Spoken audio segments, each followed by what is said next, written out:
Welcome back to Profits of IT. I'm Jim Punzenberger, your host and author of $0 Advertising Strategies. Also, this episode is brought to you by magecprospectingsystem.com, the system I built after running and selling my own IT company. Managed Prospecting System includes authority content, LinkedIn outreach, targeted email is done for you every week. Check out magecprospectingsystem.com after the show. Today I have Paul with me, who is CEO of magecloud.agency in Comrix. I hope I'm pronouncing those right. He grew up in the Soviet Union, trained judo from childhood, built a team where employees stay for 10 plus years, survived extensive failed expansion into Silicon Valley, runs 22 kilometers. And for us in the States, that's what, about 10 miles, I think, 22 kilometers. Yeah, about that, like a half marathon. That's how I would say. Yeah, half marathon here is 13.1 miles. Thank you, Jim, for having me. I appreciate it. Yeah. So, Paul, welcome. Feel free to tell us a bit more about yourself and your companies. Yeah, I'm a database engineer. As you correctly said, born in Soviet Union, so grew up in a very poor environment and hustled from the day one, selling vegetables and stuff like that. And then when computer come on board and internet come on board, I started doing some IT development on my own, joined a couple of companies, and now about 24 years when I'm on this business, running my own IT agency and building right now my own AI product, which I'm pretty proud of. So thanks for having me on the show, and hopefully the content and my experience will be useful for your audience. Well, thank you for your willingness to come on and share. So let's jump right into it, Paul. When we talked earlier about your truth bomb, you said processes dictate success, not tools, and that most people or most companies stack software instead of fixing how they operate. How did you come up with that truth? And tell us more about that. Well, so in my life, I've actually joined one company. I worked there for 11 years, then another company for about 2 years. And every single time when I joined the company, I had to build a business processes almost like from scratch. Of course, there was a processes in the companies, but being in the United States and working with US clients helped me to define what's really important, what's really matter, like what metrics is important for the business. So, again, sales and marketing flows and channels, I had to build from scratch. And while I'm looking into my existing clients and the way how they prioritize the things, they always searching for like a silver bullet, one tool that they can use to run the entire marketing and the sales channel, right? So, and I've tried and I've tested tons of tools right now, and they are more or less plus minus the same. So we ended up with is it's not the tool that driving you the business, it's the vision, it's the creativity, it's like the opportunity to stand out you as a company rather than using a platform A versus platform B.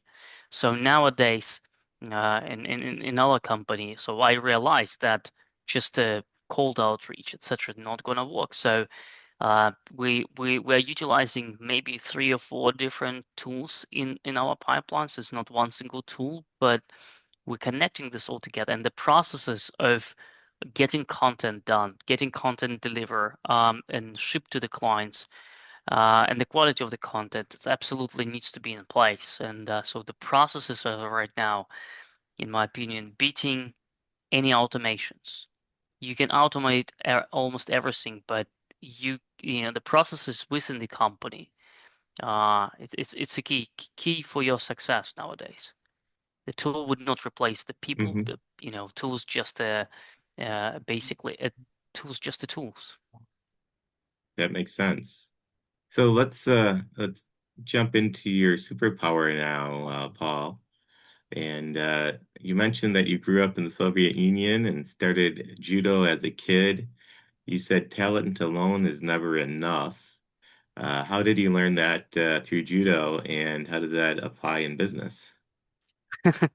So in the judo, as you probably know, there's a different, like when you're fighting against other judokus, it's not necessary about the age or not necessary about like the weight as well. So it's only your experience, that's matter, right? So and sometimes you're winning a fight when you should not even be winning, but by any measurement. So the same in the business, you don't have to be the smartest boy in the room. You don't have to have the best product in the market.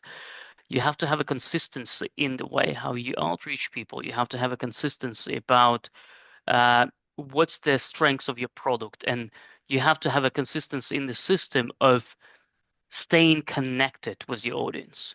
So as a CEO, so someone told me, like, Paul, you will never hire a salesperson that will be better than you. You, as a company leader, as the CEO in the company, you supposed to be the best salesman.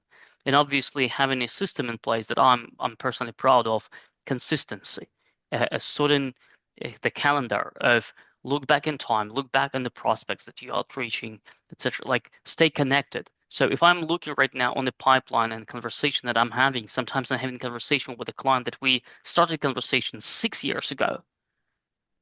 They not yet my client, but we still keep this engagement. So I think consistency what split the good leader with a bad leader. Someone as a bad leader who wanna hire a sales guy who will do all the work for him. I think that's I mean, if that's happened, that's a good luck. But eventually, I think we as a leaders or the CEO, we have to showcase to our sales team and be the best sales manager, the best salesperson that other people will follow.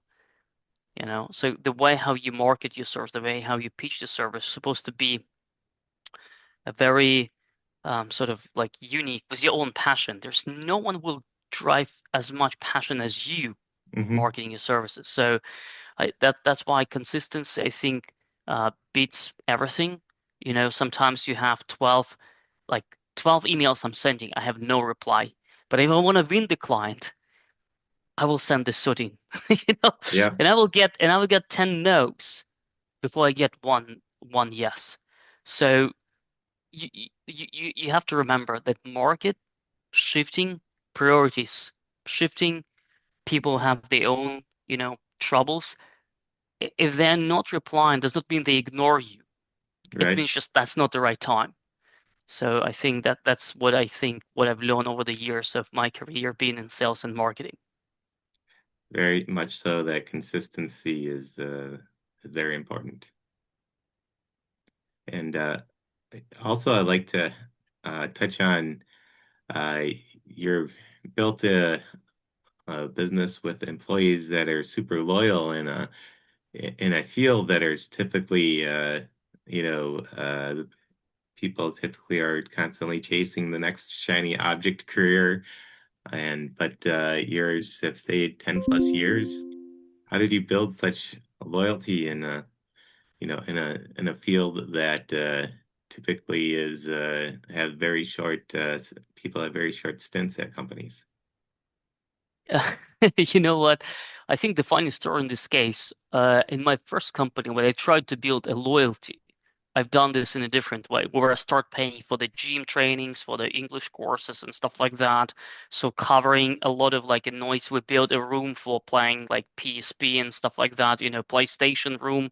So it was about like a lot of noise and like same as Google, like people getting a free lunch or whenever free breakfast and unlimited food, etc. In my current company, I decided to completely get rid of this. So the number one loyalty for people, it's they have to get paid enough. So if you don't distribute your financial incomes across all those different things, which could be matter for one person, but other 99% of Yep. your company does not really care about this, it's not helping. The other 99% people will think that you're wasting the money that they want to bring back to the family. So we stopped doing all this type of loyalty programs in a place, and instead we set up a system when like everyone have the foundation, and then they have a bonuses which is very much attached to the performance of the specific person. So we definitely paying above the market, above the average market in the country. There is no limits of how much the person can make based on the bonuses system. They also have some protection in terms of if something goes wrong, they know that the minimum amount paid will be paid over 10 years. There's no one who came to me asking for the raise in the salary, because everything is very well defined. So there's a certain amount of qualifications you have to reach, the certain amount of the stuff that you have to achieve to improve your base, and then the Hmm. bonus system will always be on top. And if I would say the bonus system, it's more than 50% of the overall salary. That's how we Wow. try to motivate people. So I know that my success as the company, so I should say not this way, the success of my client will be automatically uh, proxied to the success of our company being able to charge more, which will be proxied to the amount that the specific person that executing the work will take back home. And obviously, there's a certain legal aspect of that. So my team, which is in Ukraine, technical engineers, Hmm. I'm competing globally. In IT, you're competing with globally. You're not competing with Ukrainian Right. companies. You're competing with the, brands in US, etc. So you have to be on top of the level. But I think the tax regime, which is available in Ukraine, when you pay 5% tax, Right. helps quite well. Helps quite well. Yes. So So they that's, I only that's think, the a the great benefit to the employee.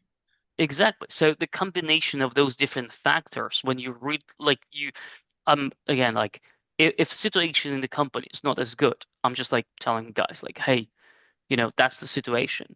But I will always promote a specific person or a specific employees when I see that they generating like more revenue for the company, set as a stone. So that's I think that's I think where the real loyalty coming from. Well, Paul, the floor is yours. What are you building now? How should people connect with you? And what would other founders and executives you think they would be interested in? So if for who were listening this podcast, guys, like I'm pretty passionate. Like again, 20 years of experience building cloud, e-commerce, B2B marketing. Now we're working with a project in the space of AI. So if anyone will be interested to talk to me, I'm also mentoring on growthmentor.com platform. So you can go to paulryazanov.com, and there's a bunch of the information. I don't want to promote like my business, which is magecloud.agency and Mhm. comrex.com, but like if you're literally kind of interested in the content, or you want to even talk to me on the podcast, or if you have a questions, I mean, I'm open. I'm always mentoring people, or maybe not even mentoring, but sharing my experience, trying to give the feedback. That's probably a proper way of saying that. So paulryazanov.com, there's all LinkedIn, etc. If you Google Paul Ryazanov, it's probably the only one Paul that will be available in Google. Yeah, So with this last name, we can and you we know, can include link in the show notes too. So check the show notes. There'll be a link there to right. that. And so, Paul, well, thank you. It's been Profits of IT, and it's not every day that we get Soviet-born, Jiu-Jitsu chain, Silicon Valley survivor to come on the show and rock out to Kings Never Die. So appreciate you. Thank you, Jim. My pleasure. And until next time, stay hydrated and caffeinated. Bye for now.